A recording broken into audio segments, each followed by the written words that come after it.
Nagtitinginan nila ako kasi nagbe-video ako. Guess what? Wala akong pake. Gantong necktie. Diba? Daya. Wala naman akong dapat patunayan. Ba't ako bibili nung mano-manong necktie? Okay, sana yung black. Black lang. Baligtaran daw kasi talaga siya. Lately talaga, hindi maayos yung mental health ko dito. Hindi ko alam kung lately lang ba or since dumating ako dito.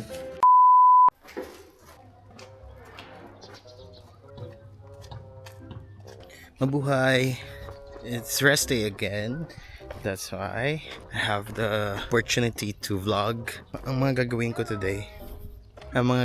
today, bibili ulit ako ng damit. Try ko ulit maghanap ng damit for me. Bili ako ng art materials na gagamitin ko for my demo lesson. And then, prepare ako for my demo lesson. But, first, agenda, pinaka-importante sa lahat. Magtatapon ako ng kalat. 1 week of kalat ito. Book ko ay umayos. Ito yung tapunan ng basura dito. 5 minutes away siya galing sa apartment ko pag naglakad. 45 minutes. O 5 minutes nga. Balikan na yon.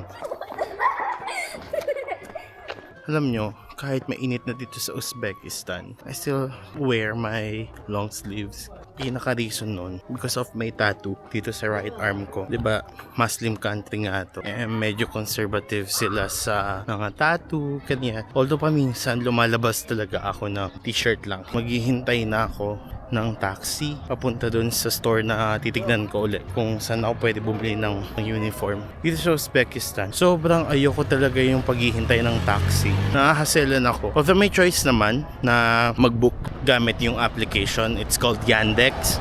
Pero mahal kasi siya. It's like 3 times or minsan 4 times nung original na fare. Pero wala akong magagawa. I really hate it but I really have to do it.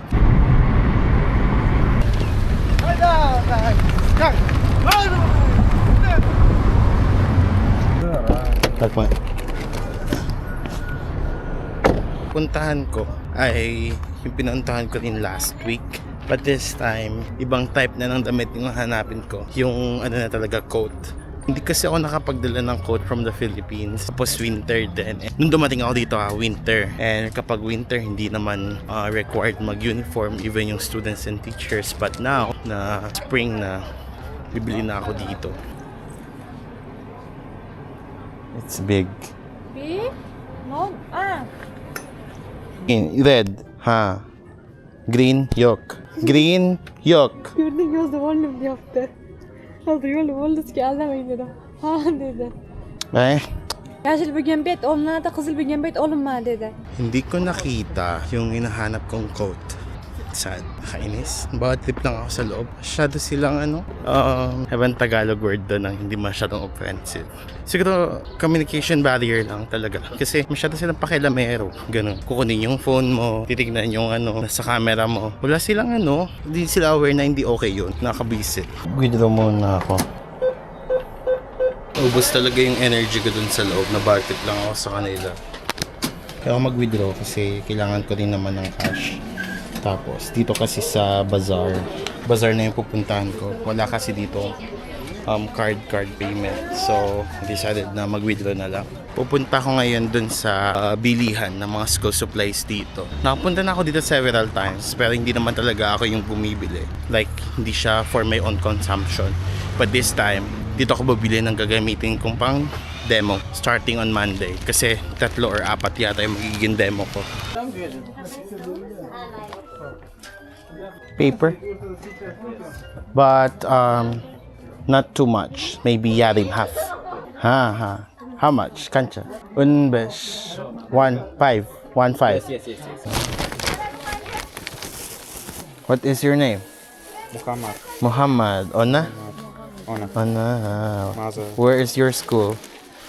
Kayabda Maktab? Unolta. 16.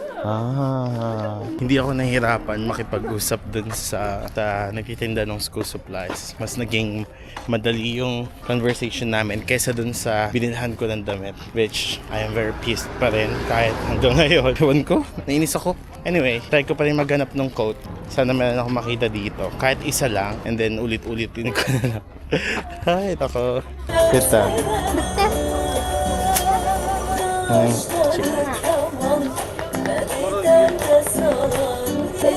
Jackpot.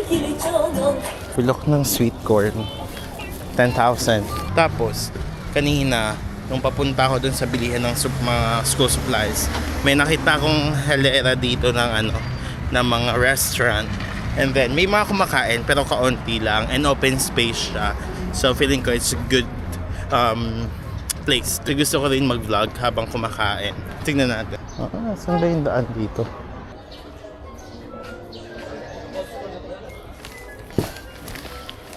Hindi ko lang kung saan ako order. Saan lang? Osh? Osh? Salad?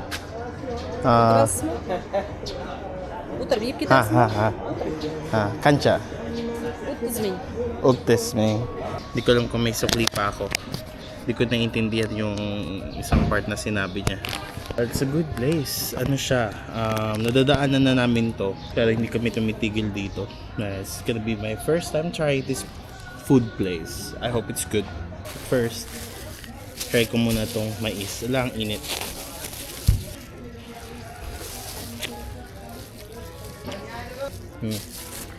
Ahmad.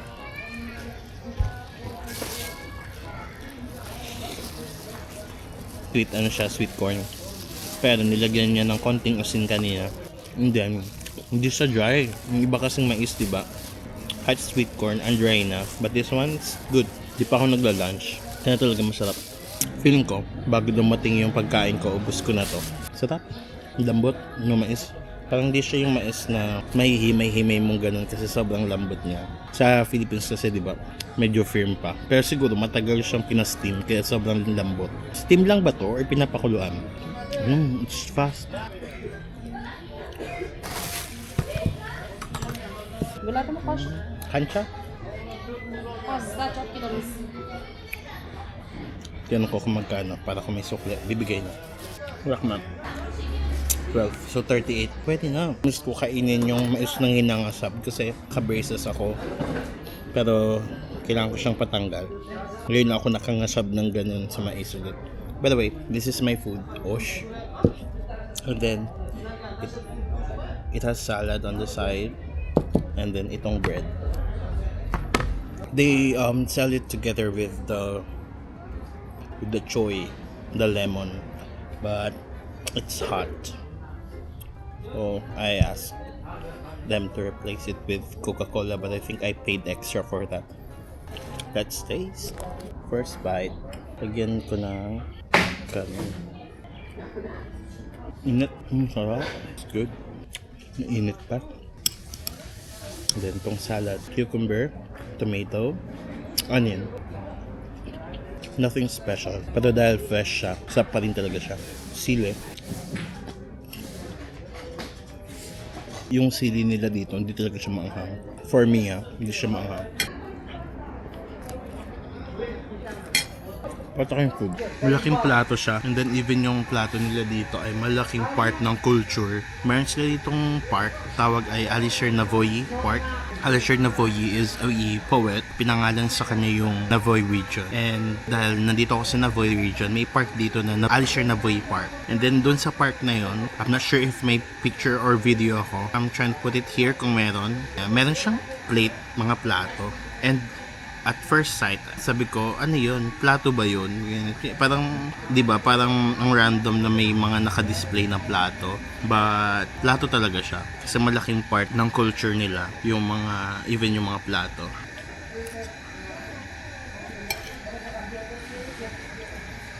Salad. Nagtitinginan nila ako. Kasi nagbe-video ako. Guess what? Wala akong pake. Ako lang mag-isa na lang yung kumakain dito. Kanina may mga estudyante ba dun sa dulo, ngayon ako na lang mag-isa.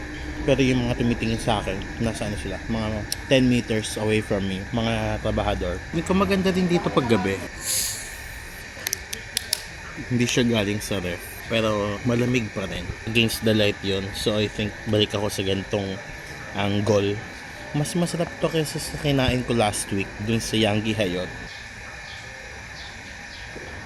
Gusto kong coffee shop din yung ganito.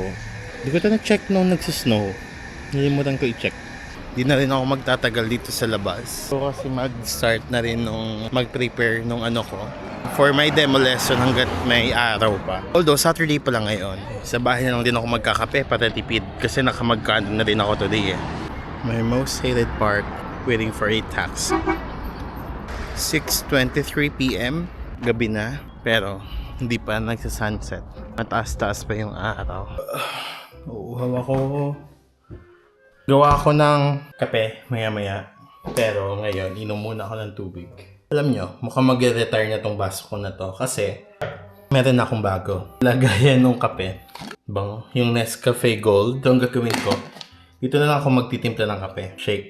Napagod ako. So, feeling ko, tomorrow na lang ako mag-prepare ng materials, instructional materials for my demo lesson. Ngayon, ang gagawin ko, baka maglaro ako ng Honor of Kings and manood sa Netflix or mga YouTube vlogs or mag-edit ng sarili kong vlog. Ang dami ko naman nagawa today. Naglinis ako, nagligpit, nakapag-grocery ako nung umaga. Kapag patahi ako ng pants ko kasi nasira yung bandang zipper. Nakapagtapon ako ng basura today. Nakabili rin ako ng damit. Although hindi exactly yung hinahanap ko. I think okay na yun kaysa sa wala. Yun, nakabili ako ng materials and bukas ko na ipagpapatuloy yung pagpiprepare ko for my upcoming demo lesson. Pero feeling ko, gawa muna ako ng coffee. Mabilis lang.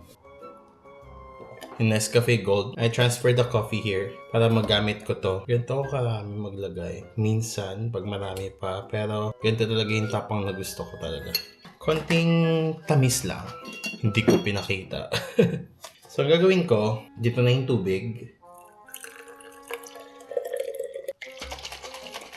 Shake. And malamig na rin to. Kaya marami yung tubig ko dito, hindi na ako mag-yelo. Pero, kung maglalagay ako ng yelo dyan, of course, konti lang yung tubig.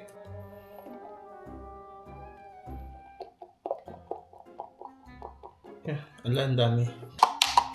Taste test.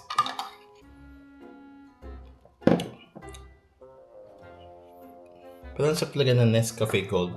Soon. Soon talaga. Cheers. I think I should do a quick haul nung pinamili ko. Galing naman damit. Parang ibang personality o ibang tao ka na. Laki ko na naman. Gantong necktie. Diba? Daya. Wala naman akong dapat patunayan. Ba't ako bibili nung mano-manong necktie? Dalawa siya. Pero, double-sided siya. Baligtaran siya. Black and itong rust color for orange. And then this one, blue and gray. So, ito siya sa blue. I know, hindi siya complimenting masyado, di ba? Pero ayoko kasing magsuot lang nung plain na ganito. Gusto ko may nakapatong pa rin. Ito siya sa blue. And then, try ko naman yung isa. Babaligtarin ko. So, ito naman yung blue. Ito naman yung gray. Gusto ko talaga ng coat. Pero ang mahal. Okay, sana yung black. Black lang. Baligtaran daw kasi talaga siya. So, dito, kita mo rin yung orange. Unless, naka-full na sara. Hindi ko naman siya isasara ng buo. Okay na Kaso, final na ba? Orange. And then, yung isa. Pag binaligtad. I'm so tired.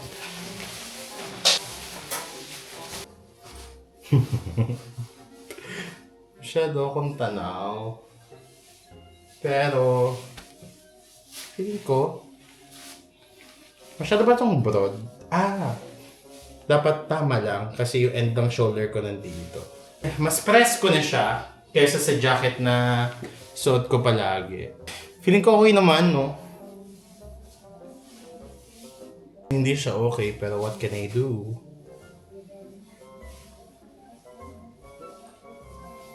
Pwede na yan. Laka na yung tiyan ko. So, kinabukasan na. Afternoon na ulit.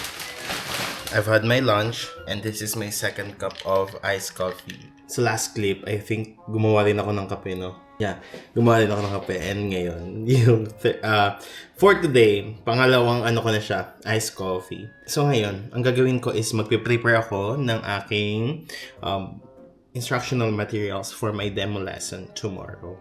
I'm gonna open my computer and finish this task.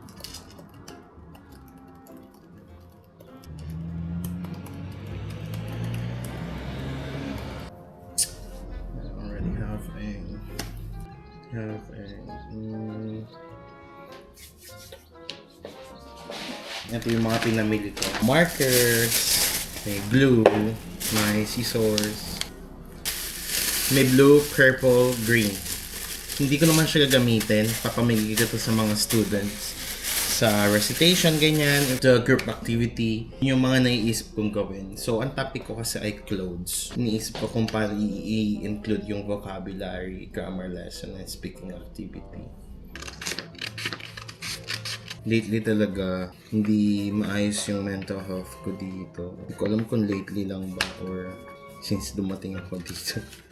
Pero, yeah, hindi talaga siya nagiging maayos recently.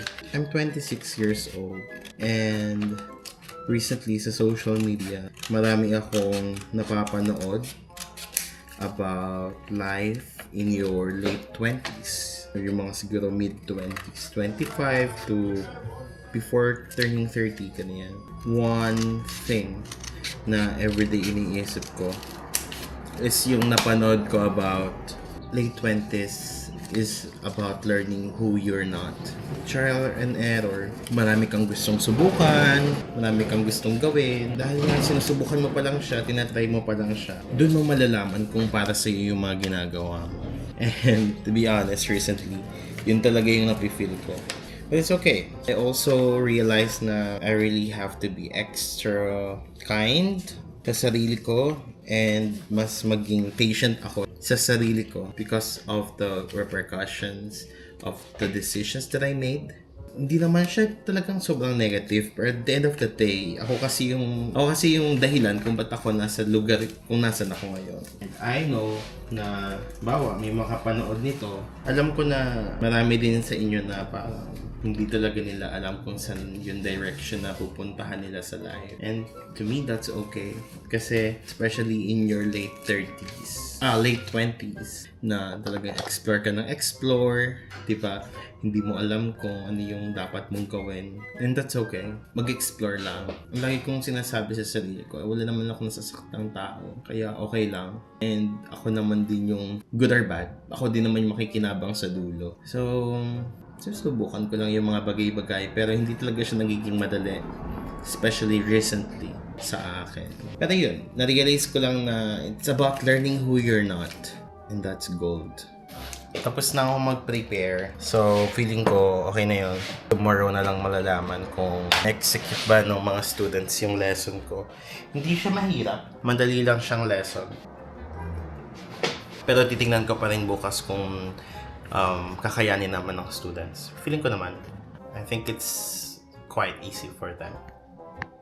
Sarap ng kape. Sige nga, balik tayo dun sa topic na hindi talaga ako okay lately. But I think it's okay na hindi ako okay kasi pagsubok lang ang lahat-lahat. Ganda ng weather na recently, but hindi pa rin ako makalabas kasi ang dami kong dapat gawin dito sa flat ko. Kailangan ko maglinis. Although tapos na ako maglinis, pero after nun, wala na akong energy to do anything like lumbas-labas. And I think that's also okay kasi nagamit ko naman wisely yung time ko. And I'm just enjoying my remaining weeks here in Uzbekistan kasi in a few weeks, uwi na rin ako sa Philippines. But I'm gonna spend less than a week siguro in Malaysia.